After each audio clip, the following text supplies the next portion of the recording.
Hi, this is the Social Gelo with Angelo show. My name's Angelo. I'm a social scientist, surfer, martial artist, and a whole lot of other things. Coming to you live from Kasai City, Japan, the Social Gelo with Angelo show. What's up? And welcome to Social Gelo with Angelo. Today I'm here with Tony and Sonny, and we're talking about, let me see, you know what? I said it right off camera, and I'm just not brave enough to say it right on camera. So I'm just going to turn around and I'm going to ask Tony to say it for me. Tony, can you tell me the name? Because I know I wrote it down, and I'm pretty sure, I'm positive, because I wrote it down here. It will be spelt correctly. Is it Wahiwa Kajukenbo? Is that right? Exactly. You said it perfect. Okay, I did it. Ooh, I'm on a roll today. Train for Life Center. That's the title of the podcast. We're going to be talking about Tony and Sonny's journey in martial arts. So to get started, let's get started with you, Tony. So how did you get into Kajukenbo? How did you get started? What did you do? Some of my guys I have on here, they started in some of their art. What got you into martial arts? How'd you get started? This one's real easy. I was forced into it, born into it, and honestly, I don't have any idea how to be another normal kid. Just as recent as yesterday, or the Thursday, I was telling kids, my dad made me do training first. That was more important than my homework. Today, we push you guys to do your homework first, then you come train. No, I would be up till midnight doing my homework. Training came first. And we trained 4 days a week. And then me and my brother, we would train with the adults also. So we would be there first session, second session, 4 days a week and doing our homework till midnight. So yeah, we were born in it. We had no choice. How about you, Sonny? Similar story, I think. No. I started training at a young age. Obviously third generation, Kajukenbo martial artist. Fortunately, I was able to explore a lot of different sports and arts competitively outside of martial arts. In my adolescent years and my teenage years. And then I kind of just drifted for a while, after high school. Didn't know what I want to do, but I was always able to lean on, martial arts to kind of balance me back out. And, once I was, done with school, I fell back into martial arts and kind of just turned it into my life. So. And if my listeners haven't caught on, Tony and Sonny are related. So Tony is Sonny's dad. And so in that, and this is kind of a different dynamic because normally I interview people one at a time. So like usually I'll have like one person talk about the other person like as a third person. Now you're both in the same room talking about it. So I'm gonna juggle this real quick. Let's start with so you were saying you're third generation, right? Yeah, third generation. So your dad's second generation, his dad's first. So you're coming from the second generation doing Kajukenbo. How did we'll talk about the changes from Tony to Sonny. Let's start with Tony. You start doing Kajukenbo. When did you what year is this? You start training in Kajukenbo? Oh, gee, we're looking probably 1957, 1958, somewhere around there. That's when I officially started training. But what was interesting, Dad said before we get on his mat, he wants us to go learn how to fall. So he had us go take judo for a year with some other judo instructor he knew on base, on Travis Air Force Base. So yeah, every Saturday, my brother and I would go do judo before we actually officially started with Kaju on the mat. And you're coming up as a kid, you're doing judo. Did you what did you compete in when you were working your way up and okay, that's interesting. In the judo aspect, there was no competition, just what goes on amongst each other in the same dojo. But as a kid growing up, going to tournaments, I was estimating the other day with one of the other students. I've probably been in about 30, 40 tournaments in my life that I've actually competed in, from a little kid all the way up to my young teenage years, older teenage years. I got married young, so my career kind of stopped for a minute, and then it came back on by urgings of some friends. But nevertheless, lots of tournaments. We traveled all over the place, and just training with dad. uh, I'm going to use this word. It was with him. It was brutal. He literally. Uh, I'm not going to say he had no mercy, but he's that guy who has that soft heart once you get through to it. But up front during the training, and there was more of fear that a lot of the students had, but it also resulted in respect, and the respect was always mutual. As soon as the training ends, we're back to normal people. And that's the way dad said, when we're on the mat, we're this. When we're off the mat, you're back to normal, but you still carry what it is that you've learned with you in your mind, in your body, in your spirit, off the mat. So yeah, everywhere we went, we'd go to parks and we do little demonstrations, just we're at a picnic or something by ourselves, just to stay sharp. And it was impromptu and stuff like that. Wherever we were, we'd be at Lake Berryessa swimming, and next thing you know, we're working out on the edge of the beach there, and it was really really cool. We'd be in a baseball game.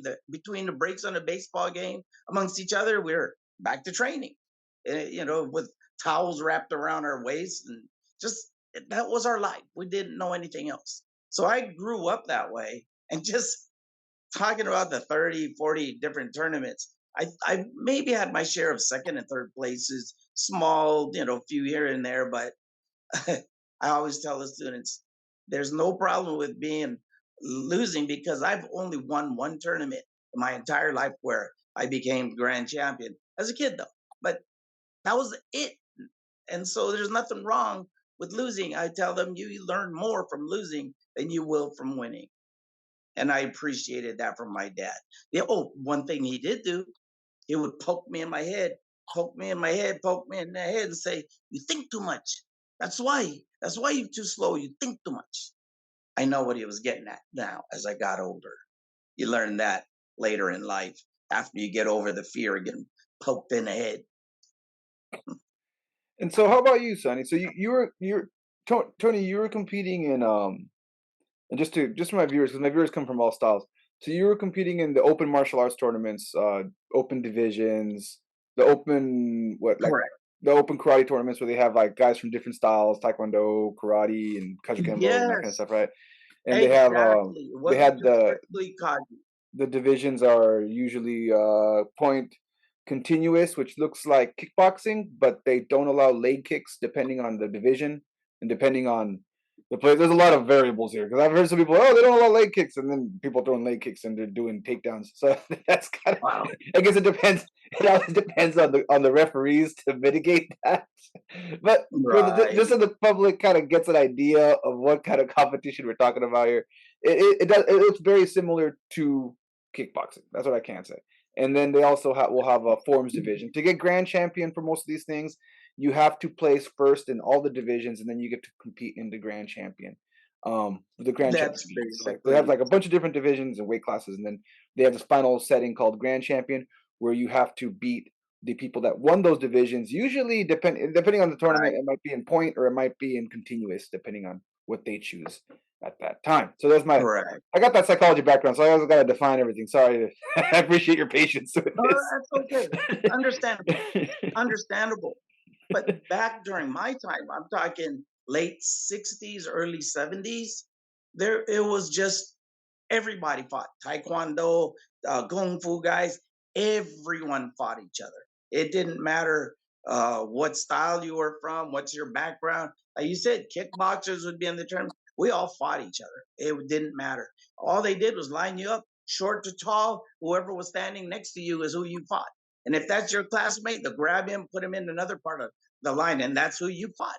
And then the winners, of course, they reline you up, and then that's what you fight until everyone's eliminated. And that was basically it. It didn't matter who it was.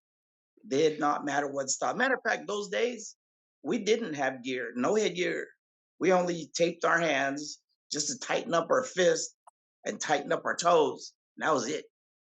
That was it. Sometimes we wore a cup, sometimes we didn't. Sometimes we wore a mouthpiece because nobody said it was mandatory. So we just did whatever was comfortable. And that was how we fought back in our days. So now jumping generations here, Sonny, you said you competed in different types of sports, different things. Can you break that down a little bit? Yeah. So I started training Kaj. I was like around 5 years old. What is that? 1987. Back in my grandpa's old Whitmore gym in back home in Hawaii. There and at the Waiwa Rec Center. Um, and then competitive as a little kid. 5, 6, 7, 8 years old. Up to I think I got to like purple belt at that time. We competed. It was fun.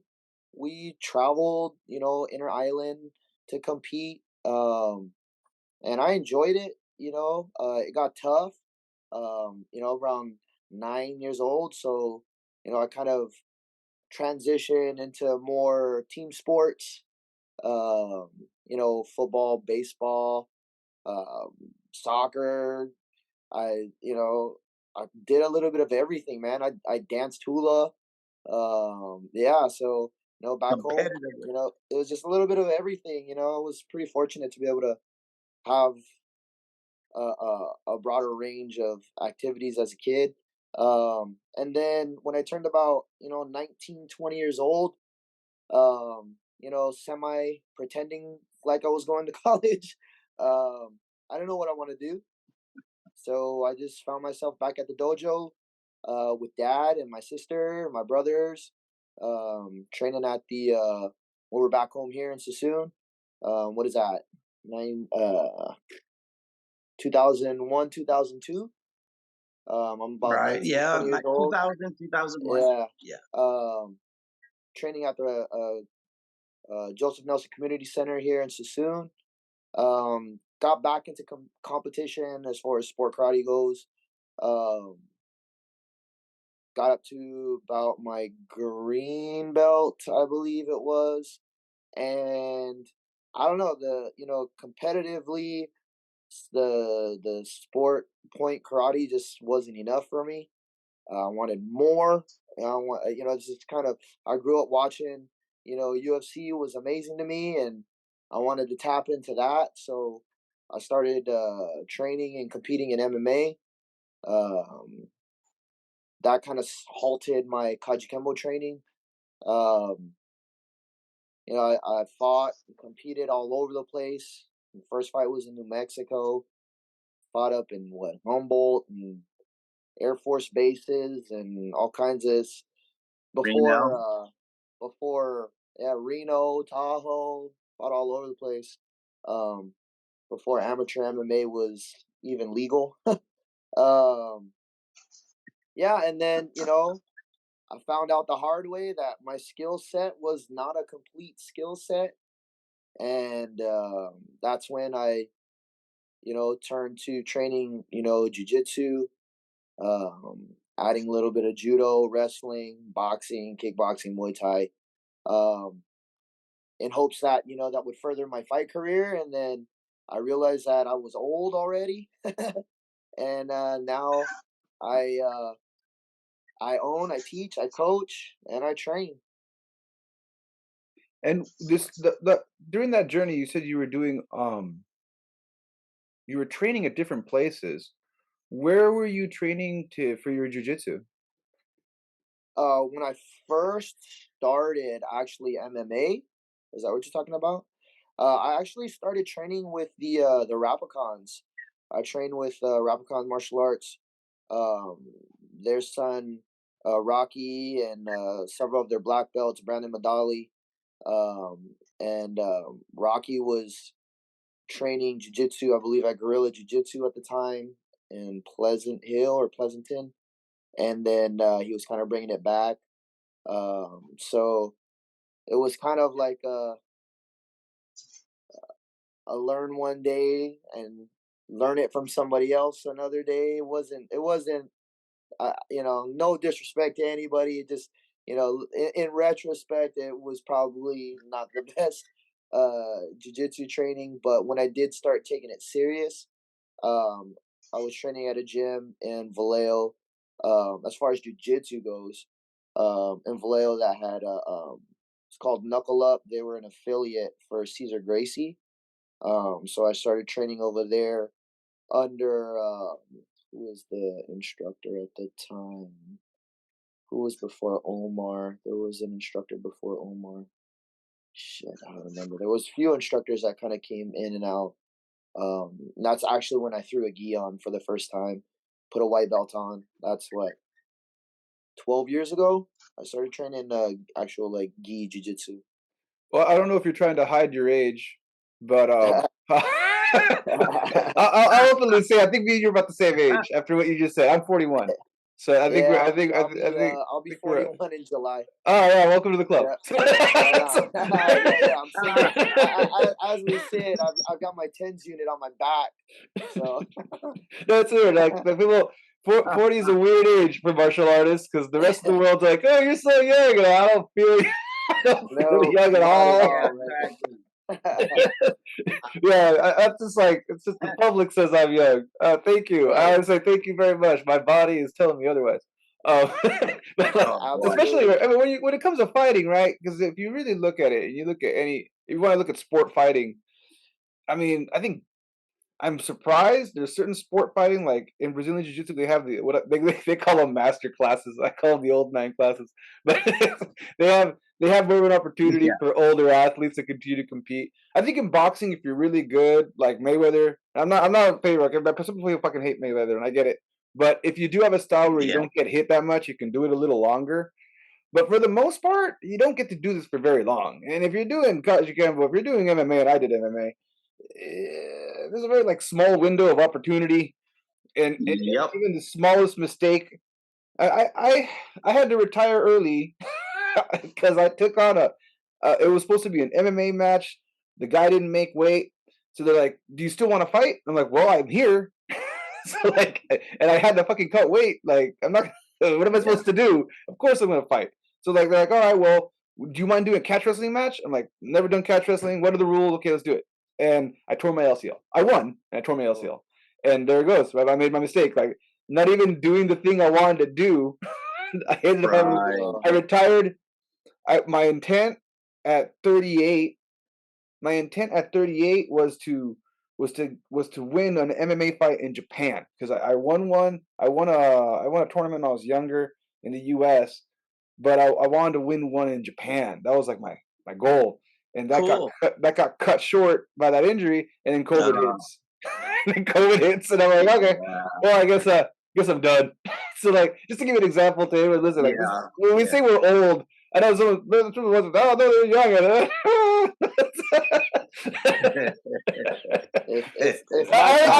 I'm sure Tony sees us as young men, right? Tony's like, hey, you guys are young. Stop your bitching.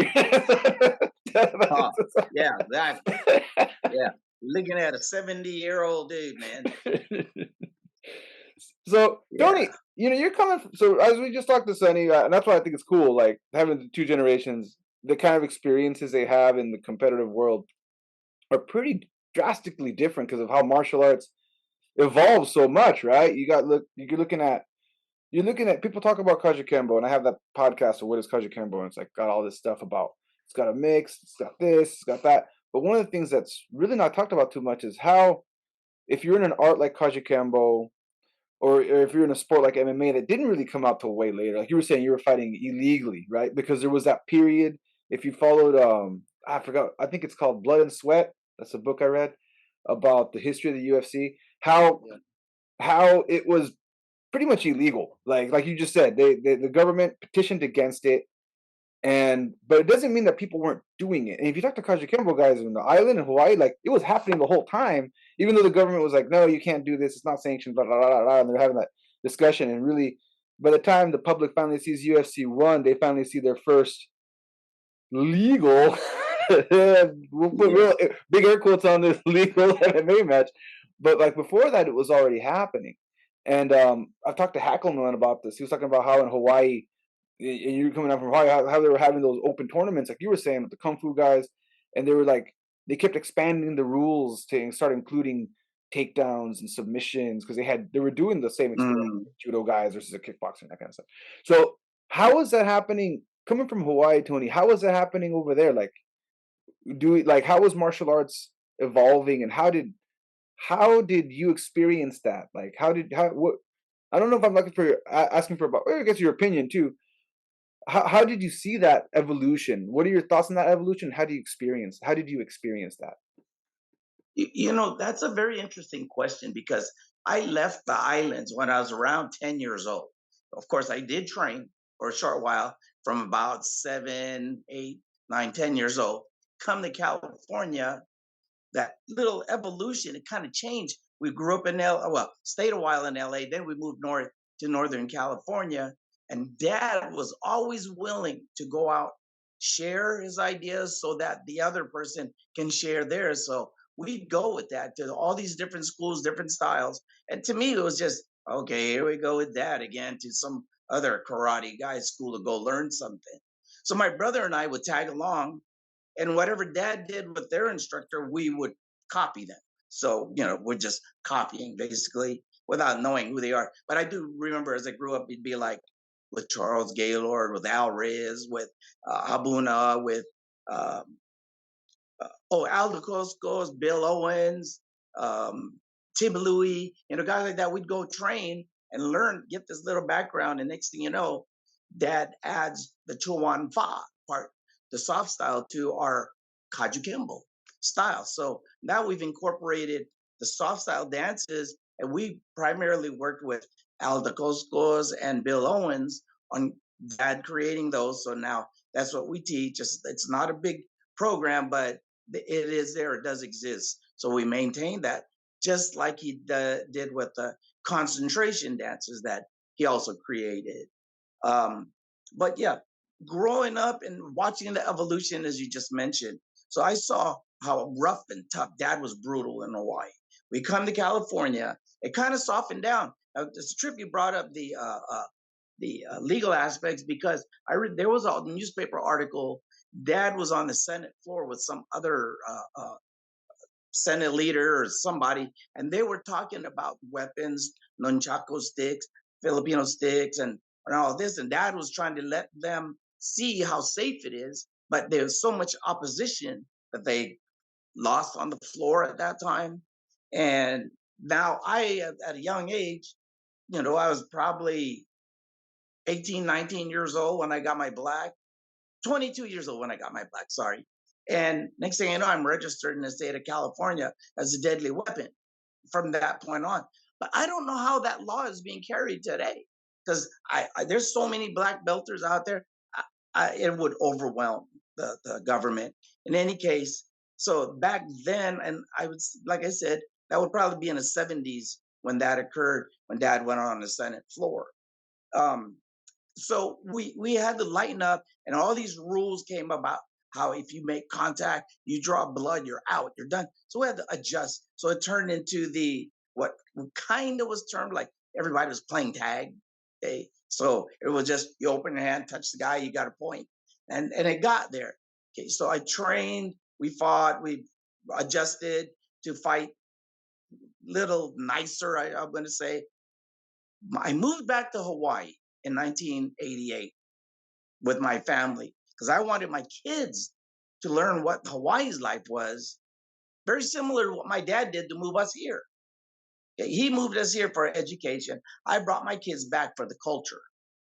They had a whole different, I know they appreciate it because, we go to tournaments then. Actually, it's still like that now. It's brutal. If we fought the way we fight in Hawaii's tournaments, we'd be disqualified at every tournament here in California. I'm not joking. They still fight the old school way, real brutal. They'll punch your head off, turn your twist your head. And if you're standing up and you got hit, well, that's your bad. The other guy gets the point. Here, we went to a tournament, and this is honest to God truth. one of my black belters fought. The other guy's black belters coach says time, goes to referee and says he's hitting too hard. We're like, huh? What? We all looked at each other like, son, they're for real. We're in the black belt division and we're hitting too hard. So we had to lighten up, so make the adjustment again. So now we get the school going here in California with my buddies and friends. And one of them is a top ranked fighter, Shannon Apple. He was one of the founders right here in Suisun, where we started our school, along with my cousin Jerry Corpus and my best friend Frank Umape. So we opened up the school. Shannon kept telling me, you got to change the style, the way you fight, because you will be DQ'd every fight. Well, I tell him, well, then that's our trophy. That's our trophy. If we get disqualified, we just won. Okay. You can go ahead and play tag if you want. That was the mentality back then. So, and it kind of still is for us. We still fight that old school way, even old school, but it's still brutal. So just in closing, we're at a promotion, and my son is going up for his degree. My Uncle John is there present, and it must have been over 50 black belters, including the Emperados, was up here for his promotion. They come over and they go, wow, I can't believe it. I see your father fighting. That was amazing. That was your dad fighting. But that was my son fighting in a modern day, today, in modern times. And so I was like, thank you, Uncle. I appreciate that. Then he's not the only one. I had other black belters from the back in the 70s, late 60s and the 70s going, that's how it's supposed to be, in a broken English, right? Like that. That's how it's supposed to be. Like, oh man, okay, I'm going to keep going the way I'm going. There's no change here. So we stick to the roots. Whatever dad taught me, I'm going to teach it the same way. So what's happening is we're going to have our students learn what they taught back in the 50s and 60s, put that in, but adjusting so you can have two ways to do the same thing. Our way, the way you taught from back in those days, and the way we had to adjust it. So, for example, we'd have a trick, a 1 and a 1A, or a 2 and a 2A. So they know one comes from the grassroots and another one is a modified version. And that's kind of the philosophy that I'd like to maintain and continue to maintain. You know what? My son's doing that too. But what I really like is the fact that he is working on his black and jiu-jitsu. He's close. And then all the other styles, he's making sure that he's an expert, because we're not going to teach watered down styles and forms when we reverse engineer Kajukenbo, which is what my son did. Which is a big task, right? And the other arts don't ask us to do that. If you start doing Brazilian Jiu-Jitsu, you will be doing Brazilian Jiu-Jitsu, and you start with the key and get to focus on this, start from the fundamentals, start working out how to escape, and you start adding reversals, start adding more submissions as you work through the system, and maybe they'll ask you to do no gi. But most of the time, they're focusing, like you said, they put the gi on for the first time. Most of the time, they're going to focus on the gi. And then your option is to go no gi, or your option is to also go maybe MMA. But those are options. They're not forced on you, depending. Well, most places they don't force it on you. But in Kajukenbo, we could get in that acronym. We get given that acronym off day one and told, hey, you got to be at least proficient in all these things. Maybe you don't have to be an expert, but you at least have to be proficient before. If you want to get your black belt, you got to be proficient in this acronym, and then it's up to you to figure out what that acronym means.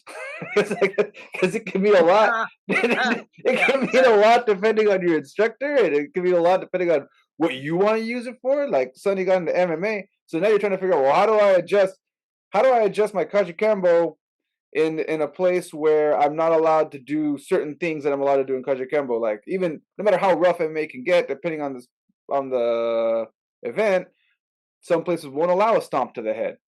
Some places won't allow a soccer kick when the guy's on the ground. So they might say, hey, I know in Japan, they were like, hey, no. for the amateur division, we're taking out ground and pound. You can only do grappling, and you can't punch him in the face. You got to punch him in the body. I'm like, oh man, that's a lot of adjustment. Like that's a lot of Yeah, adjustment that needs to get done right now.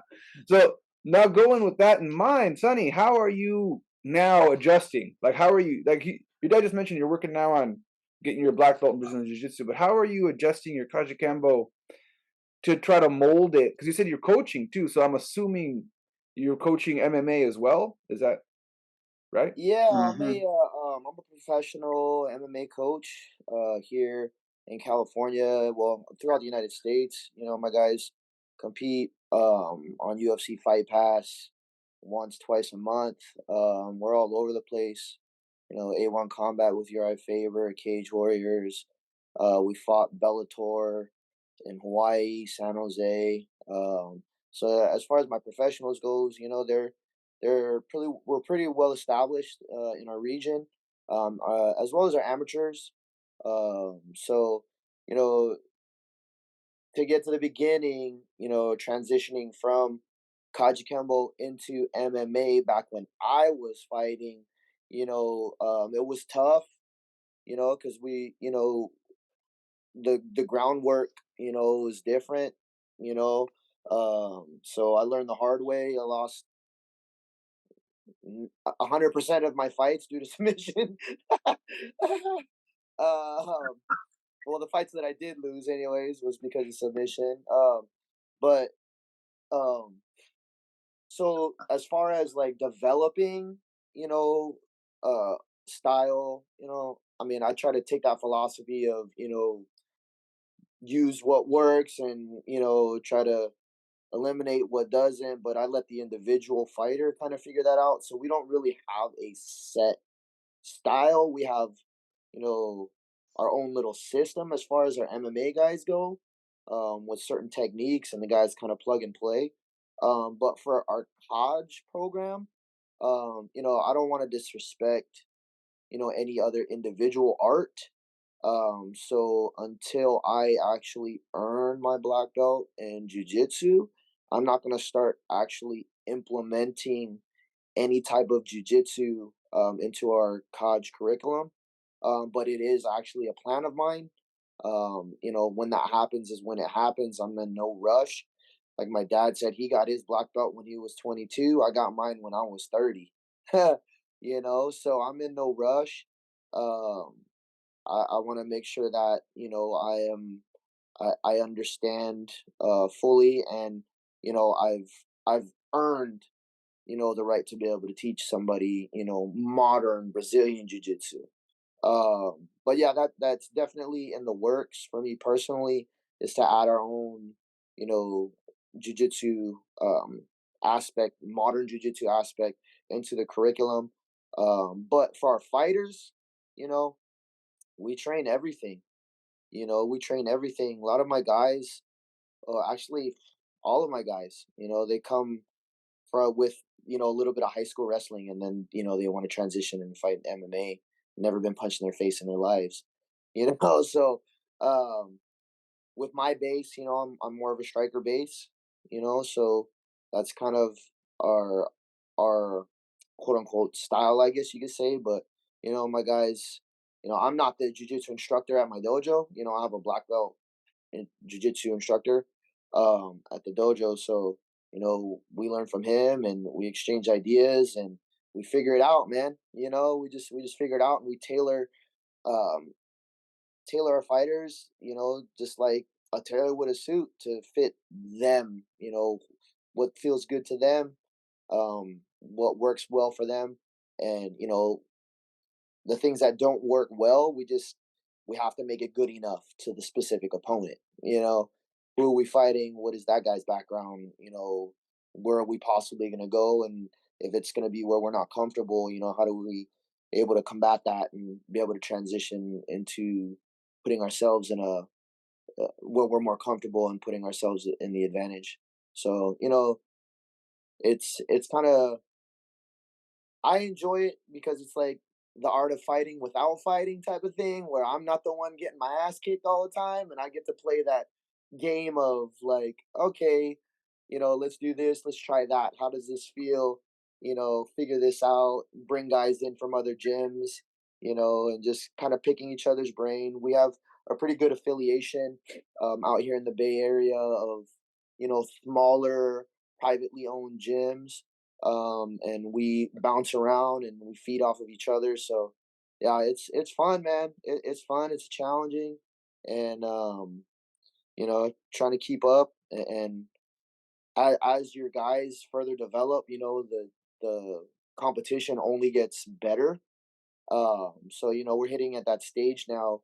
I think we're in about our second, going on third generation of fighters on the team. And the guys are all getting better, and their competition is getting better, and they're looking to get onto that bigger stage. So yeah, we enjoy it, man. We enjoy it, and the guys, I feel like coming up, it was always like, oh, is this guy a fighter? Is this guy a martial artist? Um, but our guys, I truly believe, although they don't put a Kaj belt or gi, and they don't specifically train Kaj, they do have a strong Kaj base. I try to get them in the class, but they're like, yeah, it's like 90% kids in there. But a lot of stuff that I teach them and show them, theoretically, and discipline wise, and stuff like that, that's the entire base of it. System wise, skill set, MMA. We piece those things together, but the base of what we do, even our fight team, without them even knowing, is a lot of Kaj. That's really cool. Yeah, like I think yeah, I really like I said, I haven't done a podcast like this where I have two generations. So I think it's really cool to kind of have the listener be able to kind of see both. You can kind of see that evolution in the way you both described your martial arts journeys, which I think is really cool.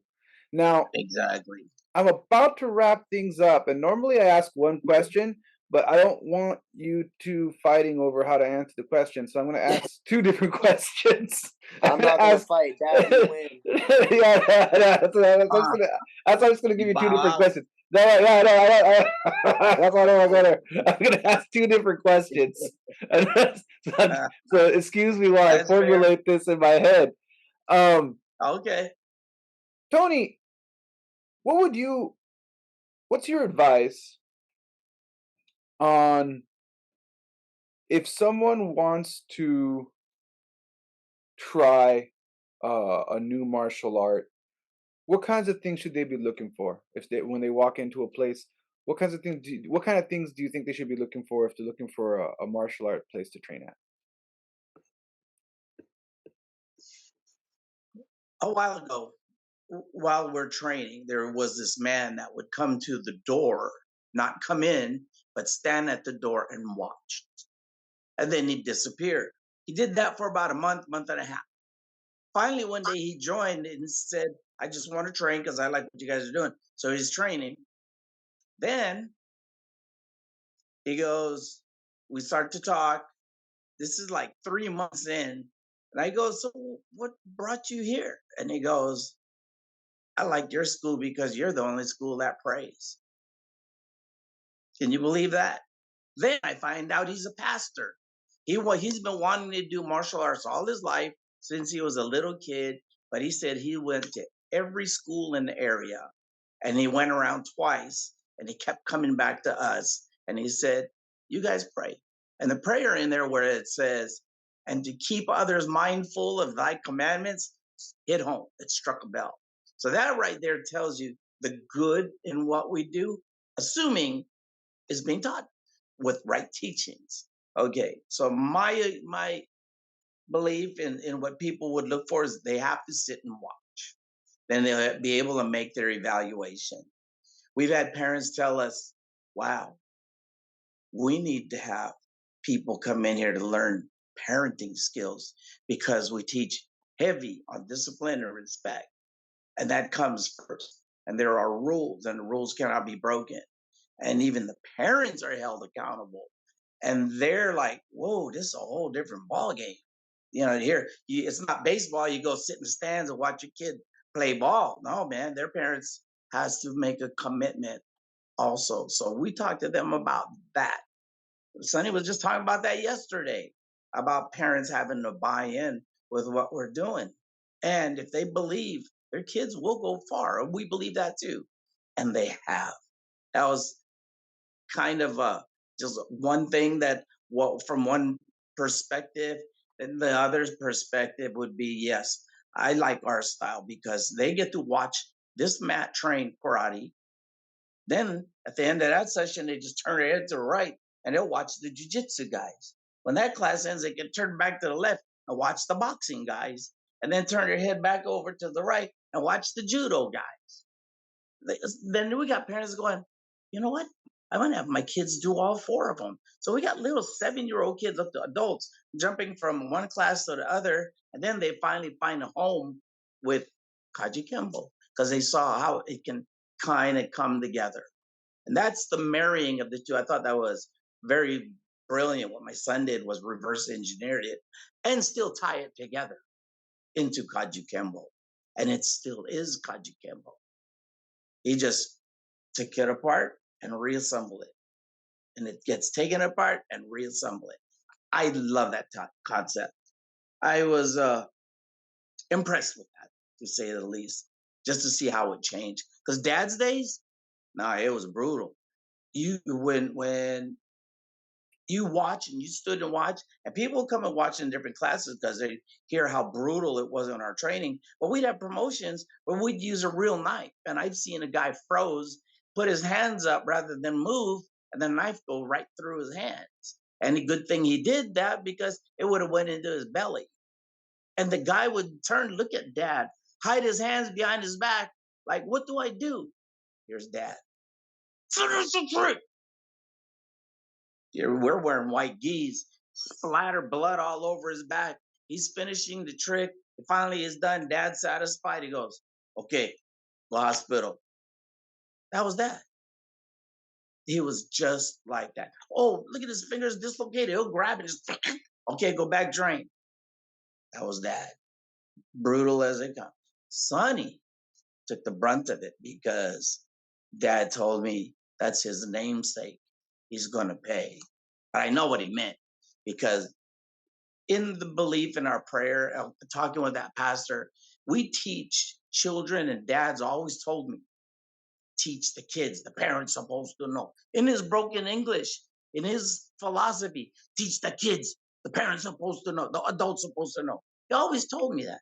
And as I got older, I was like, oh, in the Bible, it says, lead the children because the children will lead the way and they will not depart from you. I was like, that's heavy, man. Because once they learn the art, that becomes a part of their life, and they're going to go ahead and train according to that and teach according to what they just learned as a child, and they grow into an adult.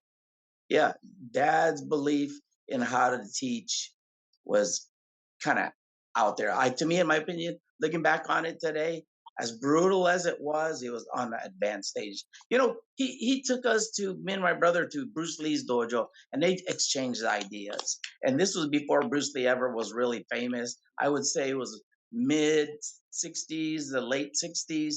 And my brother and I, like I said, we just copy what my dad and Bruce Lee would do. What was so cool, we come down into his dojo, walk in. It was like a cellar.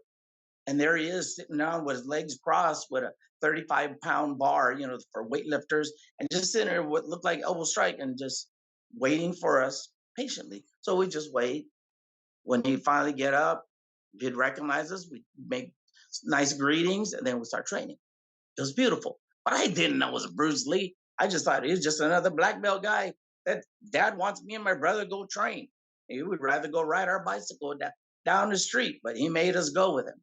That was our background, and what our belief in training comes from all those teachings. So it got easy for me on what to teach and what people need to watch, because we tell the people, you will be held accountable. We hold your parents accountable. The kids are going to be held accountable, and they just need to understand the difference. And that's kind of what we do. We make them understand the difference. All right. So there it is. If I can boil that down, if you're going to look for a new place, watch what's going on in that place and make sure that's what if it has the values and the ethics that you're looking for. Now, You, Sonny, you hit on them. for a different question, like I said, I was going to ask two different questions. So I'm going to ask my second question. A lot of Kajukenbo guys want to add MMA programs. And some of them have them, some of them don't. Avoiding anything political or telling anybody else what to do or how to do it. What would be Uh, your advice for a Kajukenbo guy who doesn't have an MMA program? I have one, but for anyone else who doesn't, what's your advice for them to get started with an MMA program? What would be your advice on things they might be able to do to start that if they don't have one already? Like if they have a guy come in who says, I want to do MMA. What is your advice to try to help them help that person? Um, if you want to start an MMA program, honestly, at the dojo, we don't have an MMA program per se. We have a fight team. So we have fight team training that's completely separate from uh our actual our programs. Our fight, we don't have like a class that's an MMA class that people sign up for. The way I do it is if somebody wants to come and they say, "Hey, I want to fight MMA," so I ask them first off, like, what is your experience? And if it's zero, then I ask them, well, how do you envision yourself winning a fight? How do you want to win a fight? Do you want to knock somebody out? Do you want to choke somebody? And based on that, I tell them, okay, well, you want to knock this guy out, then you're going to train boxing, kickboxing for your first 6 months to a year, and you're going to compete in it. Um, and we're going to see how committed you actually are to becoming an MMA fighter. And then if, they envision themselves, choking people or tapping people out and submitting people, and I say, okay, well, you're going to train jujitsu until you get your blue belt. And then we'll see how committed you are to becoming an MMA fighter. All my guys, and that's kind of the approach that I've had personally with my guys. I kind of have them envision what they want to accomplish, and I guide them in that direction to create a base for them.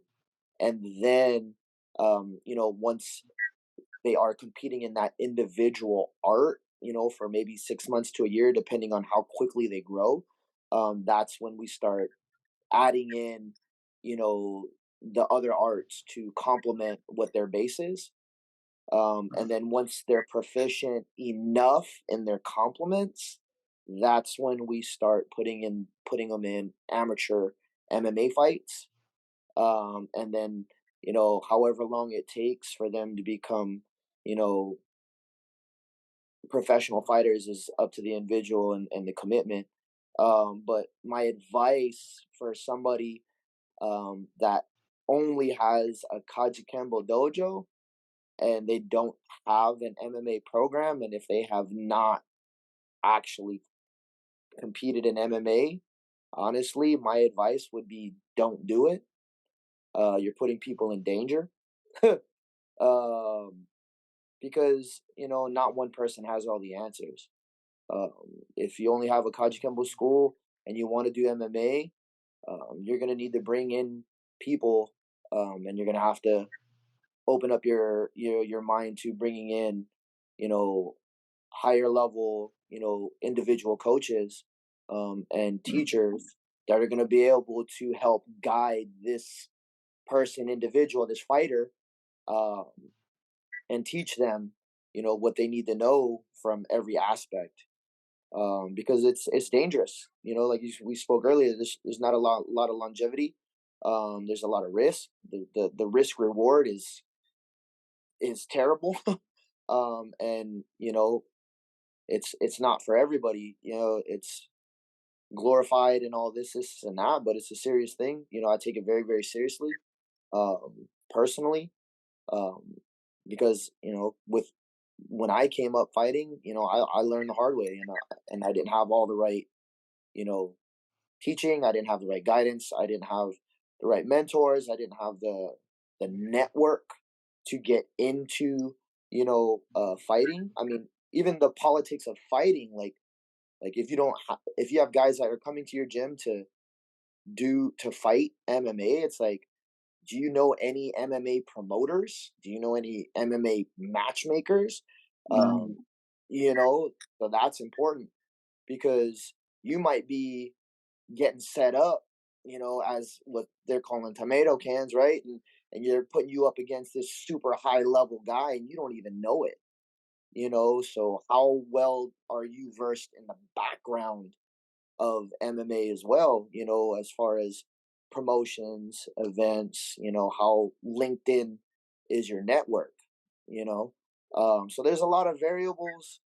But if you're just looking to do, not at a competitive uh, um, program and you want to add in MMA, you know, I would recommend, going out and finding at least, somebody that can complement your cause, whether it be, a wrestler, a jujitsu guy, a judo guy, and then you can kind of start expanding from there, and creating your own style or way of doing things. But, you know, Mhm.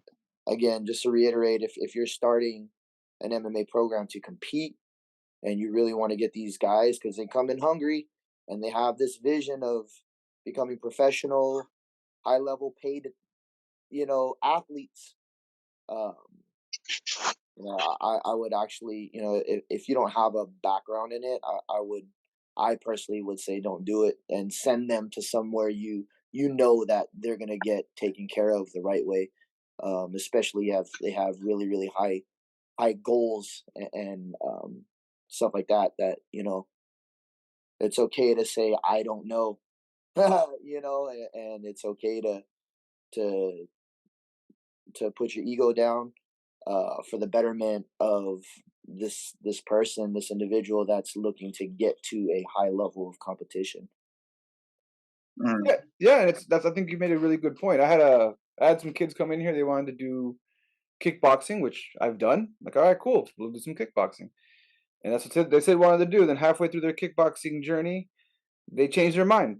They're like, no, no, I want to do boxing. And I went, whoa, I've never boxed. I box. I'll spar. I've sparred boxers. I've trained with boxers, but I have personally never stepped in the ring and competed in boxing. So I recommend you go somewhere else. Now, Absolutely. on the same token, I had a professional boxer who already had a professional boxing background. He liked what I was doing, and he asked me to do it to coach him. I'm like, okay, I'm not. Again, I told him I'm not a professional boxer, professional boxing coach. I have black belt Kajukenbo and a purple belt in Brazilian Jiu Jitsu. That's my skill set. That's where I'm at. So I will try my best to be the best coach or instructor to you, but know that this is who I am. Be transparent. Just be honest. I think that's the best thing. Just be honest, and A then hundred. with your skill set. Now, there's nothing wrong with saying, "Hey," like with those kids. I'm like, I'm not. I'm not. And they did. They went to that pro boxer that wants I'm going to be cornering. I'm not telling him. I don't know why you want me to corner you, man. Like, why don't you have one of the guys like, no, no, I want you there because I like you, and I'm like, all right, cool. If that's what you want, I'll Mm. be there for you. But those same kids, Right. they go to his boxing gym, and their boxing coach is under them, and I have no problem with that. I told him, hey, why are you going to be here doing Kajukenbo? And I love Kajukenbo, and come back. The door is open to come back and learn how to defend yourself in a full art that'll help you in a self defense situation. But if your goal is to be a professional boxer, go to a boxing gym. They have. I Right. don't have any boxing connections. I go to a boxing gym, and that's Right. that's the whole deal. Like it's not. For anybody listening, because why am I doing this? Why am I saying this? Because anybody listening right now, be like, "But I can do it," or whatever. It's not an attack to you. You can do both. Like there's no rule. And I tell the guys all the time. They come in here, and they say, "Oh, I want to do this." I tell them, "Look, I'm not strict. You want to go do boxing and come here on a Tuesday and do self defense. I don't say that I don't own you. So you want to do Kajukenbo, you Right. want to go do boxing. There's so many hours in a day, but if you show up once a week, I don't mind. I'm not saying you can't do both. Now, if you say your time schedule can't, I don't, again, it's not on, it's not a big deal. It's not like it doesn't have to be one way or the other. So yeah, I think that's great advice. Just keep it in your skill set. Yeah. Right. Yeah, Absolutely. makes sense. Yeah. All right, everyone. We just wrapped up about an hour. I said I'd try to keep it. I say that though. I said 30 minutes, but yeah, it's still under an hour. So I want to thank everyone for checking out this episode of Social Gelo. I want to thank my guests, Tony and Sonny, for coming out and just sharing their martial arts journeys. It was really cool seeing it from two generations, two different perspectives. That was really cool. Thank you so much for taking the time to come out. And then after a 1 hour podcast, because I'm such a backwards guy, I'm going to tell you to please subscribe to my podcast. Should have said that first. But I'd like to say if you stuck around this long, you really enjoyed it. So you really should subscribe and share this with your friends. And yeah, I'll catch you all next time. All right, brother.